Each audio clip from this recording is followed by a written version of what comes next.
Hey there, and welcome to Landlord Gurus. Today we're going to talk more about getting rent pricing and rent estimates for your rental. We previously have a video uploaded that talks in general about what it is to get rent estimates and how to go about doing that and why you should do that. So check it out if you haven't seen it yet. Today we're going to go more in depth. Eli has a vacant apartment unit that he's trying to list, and he started out by getting some rent estimates from a variety of different sources. So he's going to share that with us today and kind of compare those against each other and kind of compare against what he has previously rented this apartment for in the past. So yeah, Eli, why don't you go ahead and get started and give us the details about the unit?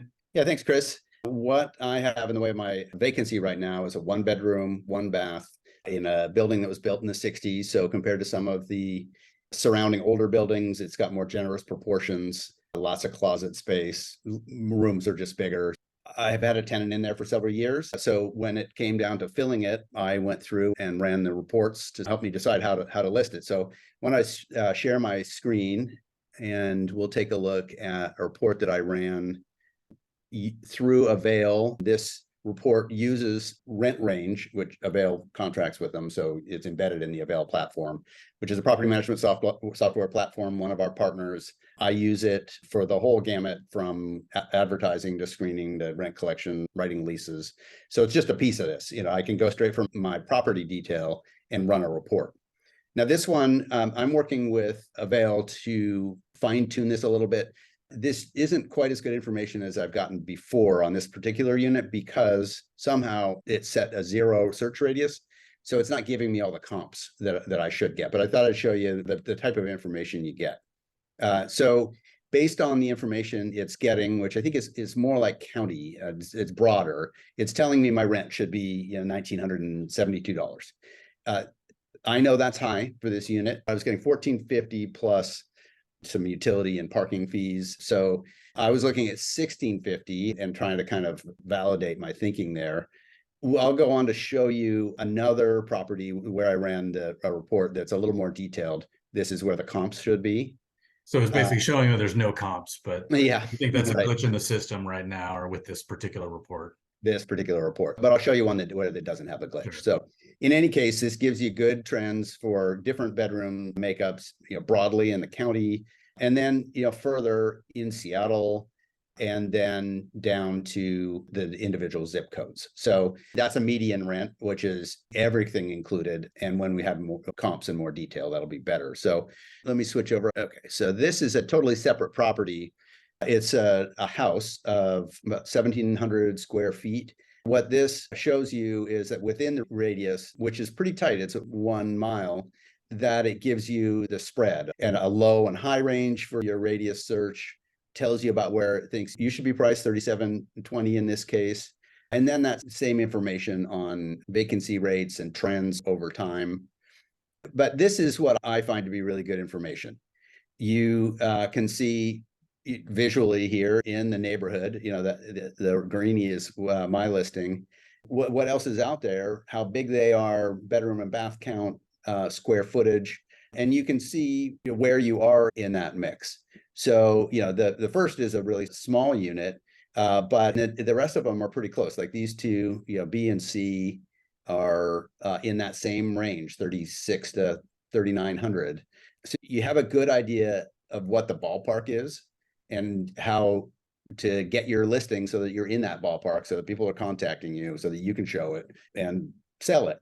So anyway, it's really good information. Again, this is better information here where I have a 3-bedroom single family, which is what I've got here.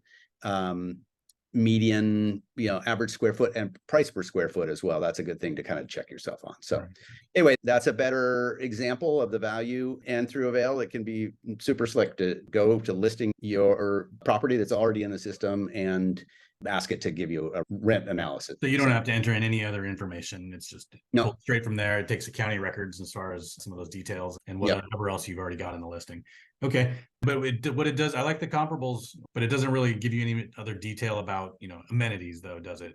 So you kind of have to take your best guess as far as how your property stacks up with the others in terms of whether some have a pool or whether it has washer dryer or anything like that. So that kind of detail, I guess, you have to either try and find out separately or just take your best guess, I suppose. Yeah, I mean, it can help you refine what you go looking for. Yep. You know, you could go search out any one of these listings on Avail or as if you're a renter. But I want to be looking at comparables that are within, 36 to 3,900 square feet. That narrows the research you have to do from there if you want to get really granular. Yeah, definitely. Yeah. Cool. All right. So that is what you can get through Avail. And we'll show you a couple more. So here's Rentcast. I gave it the address and basic information, 1 bedroom, 1 bath, 650 square feet. It gives me a range of 1,540 to 2,000, which I think is pretty accurate for the area in general. And then it gives us a bunch of comps in the area. It gives it to you by the address, when it was listed, and it gives it a similarity rating. I'm not sure how it does that, but you get a price per square foot, you get what type of property it is. So this to me is pretty valuable. And it's not super detailed, but I think it does give me what I need. This is not how I priced my rental. I priced it at $1,650. But let's talk about that again after we've looked at the others. And then this is just what it costs. So that was a free report that I just gave you. And the other details that you can get for that $12 a month, I suspect are going to be more like some of these others we're going to look at. It looks like it will give you more comps to look at, and maybe that comes up with a finer range of rent prices as well. Yeah, I don't know that I am too dissatisfied with 5 nearby rental comps. Although I guess the more you have, the more distribution you see, and so yeah, I think you're probably right that it could give you better information. And so when you entered this one in, were you able to list like amenities and things like that, or is it just pulling size and number of bedrooms and bathrooms? The latter, yeah, just size and number of bedrooms and bathrooms. So you would have to adjust based on the features specific to your unit still. Right. Yep. So I'm looking at the things that the paid subscription does give you. Market insights. I probably should have paid for this one as well. Maybe we'll come back and do that another time. But I think you're going to see some overlapping types of information in these other reports that would be similar. Yeah. So let's try this. This is Rentometer. This is one that a lot of property management companies use, and they embed it in Appfolio or some of the more in-depth software products that they have. So I did give them a little more information. You do give them the rent price that you're seeking up front, which I think is fine.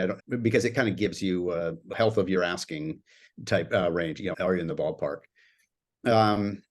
Lets you set how far you can go back and look, and also set some ranges for what kind of information you want to get based on the size of the unit and the pricing and that type of thing. So here you get a good visual on where the comps are, which is plenty. This covers, Chris, you work in the same area that I do.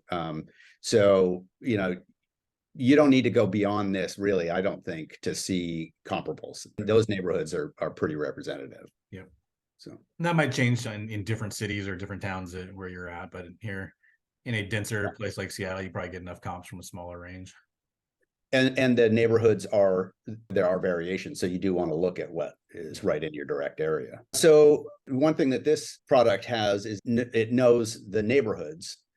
Now, what meaning it assigns with the neighborhoods, I don't know exactly, except that it probably refines information from the neighborhoods. It draws comps from the neighborhood that you're in and the nearby neighborhoods. So it knows it's in the Fremont neighborhood. This pulled 50 comps with a 1 bedroom, 1 bath, and again, gives us a range and kind of a median. And I think it's kind of nice to see here what the rent distribution is. And although I will say that what this looks like to me is that it may be skewing towards the square footage of the property, because if you see here, this is higher prices. I doubt these are 1 bedrooms. I mean, I guess maybe they're really new 1 bedrooms that are high end, but these comps are being pulled up in this model, I believe, as well as some of the others, by some really high end stuff. Yeah. And I had suspected that it was 2 bedroom, 2 baths, but I don't know that for sure. In theory, this should just be one. It says up there at the top, based on 1 single bedroom, single bath. So yeah, it should. And I think you're right. There just might be some newer construction that it's pulling from, and the fact that there's like 15 of them or something. Maybe there's a giant building that has gone up that is skewed. Yeah, and this is a 1960s building, a brand new building with a fitness room and rooftop deck is going to be a lot more expensive. So. Right. It helps having that median, and with the distribution, you can ignore all those ones on the right and Yeah. focus more on what the distribution looks like otherwise. And you can tell here what the percentiles are. Yeah. So, the median is the sample mean, 1786, again, is pretty similar to that. So it does suggest that they're kind of getting some similar information, even though that rentcast estimate was much simpler than this. You're still in the same ballpark. And here's a more detailed visual on where those comps are coming from and the breakdown of square footage, price per square footage, and kind of the nature and listing date of. You could probably even go check out the place that had the higher end of the rent and see what's going on there, possibly. Yeah, you could. Actually, you can click on any one of these properties. This is a PDF, so I can't do that, but you can look at the individuals. And then this is pricing. So I'm on this free 7 days, and it's actually a little more affordable than the rentcast pricing, which was $12 a month. But you don't get quite as much until you bump up to some of the higher levels. So, with the free trial, I got the whole pro report. So that's what you're getting if you pay for the full report. I'm going to move on to the next one here. So I'm going to stop sharing for just a sec. Here's Turbo Tenant, which is one of our partners. Rentcast is as well. And the cool thing about this is that it's free, which is my favorite price. So again, it's a very simple amount of information. I just gave them the address and the 1 bedroom, 1 bath. The average rent appears to be pretty well what the average rent in the other reports were. It doesn't give you any more detail than this, really. So you can't go to the other listings and look at them, but you do get some pretty good information still. So yeah, I think that's all of it for all I had for that one. But you can go directly from a listing on Turbo Tenant and then pull up this rent estimate report from there. So in the process of going to list your property, you can pull this up. But pretty simple. Simple, but free. And if you're already using Turbo Tenant, it's probably super easy. Right. Yep. And there are also lots of ways of looking at comps. I've run these reports sometimes, but for most of the years that I've managed rental property, I've looked at Craigslist and Zillow and the other. I just search as if I'm a renter. So you have to kind of know what you got and what you've been getting. That's going to inform how you use this. If you're just starting out, you may have to feel your way a little bit more once you know what your place is really worth. But these give you a good indication of what's happening in the market, and you can place yourself in that. So this is what you get with Zillow if you pay for their new premium package, which includes more prominent placement in rental advertising and some voodoo about that they're giving you to help you rent your place more quickly that so far I haven't experienced, but apparently you get more exposure. Right. And along with that, you get a market survey. So their Zestimate, they put a Z on everything, is a little higher, but it gives you a pretty similar range. I guess the top end is a little higher here, but again, 1,500 to 2,000 basically is what we've been seeing. Zillow gives you, with this pro level report, it gives you quite a bit of information. It gives you the snapshot there, your median, 1,800 is the highest. It gives you distribution on how many listings are out there and how you compare. So yeah, the median of comparables is 1,800. So this is interesting, actually. And that's kind of what it might lead you to believe you should be asking. But here's where most of the distribution and comparables is. So this is what most property managers with units like this are charging. That's how they're pricing their place. Again, this gives you a very similar visual on where the comparables are. The price per square foot is a good rule of thumb. And, obviously $349 a square foot is on the high end, and you want to be in the mix. So this was me asking $1,650 again. No, my property. Oh, this was what they were suggesting I price at is $1,812. But as you can see, that's a little bit on the high side per square foot. If I was just pricing per square foot, I'd be looking around and saying, well, maybe I ought to be in the $225 to $250 range to be competitive and get the place rented. So, and I don't think this is particularly valuable? Well, it's good to know what people are searching for. So this does bring amenities into the mix a little more. This is certainly true to my experience, is if you don't have a dishwasher, you're going to lose a lot of potential renters. So the units that I've had that I didn't have dishwashers in, I'd put them in. And this is validating there. Unfortunately, a balcony I can't add, but it tells you what people are looking for. So it tells you what the other listings are offering, which will help you determine what pricing your units You're right. be in there. Yeah. So. Right. Yeah, you're right. And it tells you the price ranges that the renters are searching on. Why for the whole city though, which is interesting. Yeah. Okay. Well, it's the whole city, but it's 4 one-bedroom apartments. Sure. So at least it's in the ballpark. And I am pretty suspicious of the information on the annual income. I suspect that's limited to the people that actually are willing to give Zillow the information. It says it's self-reported, so yeah. Right. But this renter's price range, I think, is probably pretty good, because if I'm searching for a rental, I'm going to say, well, I don't want to spend more than this, and probably anything under this price range is not going to be good enough. So I think that's pretty good information. So that is the gist of it. Those are all of them that I ran. And really, that's most of them that are out there. I think I didn't get rent facts. I looked at rent facts and I was going to run that. And frankly, the website didn't seem like it worked right. So it wasn't easy to use, so I didn't do it. Right. Okay. So out of those 5 or so reports, which felt to you closest to what you were actually going to list it for? Or did it change your listing price? You had specified in some of them 1650. Did you go ahead and list it for 1650, or did you change it based on some of these things?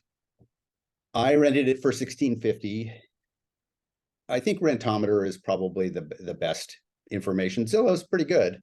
But as you know, Zillow's been all over the board with their pricing. So this used to be free. Right. And now you don't get it unless you pay the $30. So that makes Rentometer look fairly reasonable. And I mostly just kind of confirmed where I am with this. I didn't change it. I'm lower than what all of these suggest I price at. And it seems to be able to know that, okay, well, that unit's listed for so much because it's got a pool and I don't have a pool, or to be able to adjust your own listing based on what you have or what you don't have would be helpful if you knew what those other listings actually did have.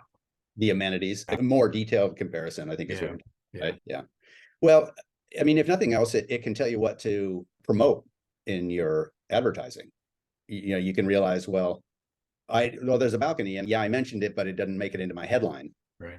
For example, maybe that ought to make it into my header so that I grab those people. And I always put a dishwasher in the header because there are enough old buildings here that don't have them that it's a differentiator. But I use this as very general information. And then, what I'm priced at 1650 right now, I'm getting a steady stream of people who are interested.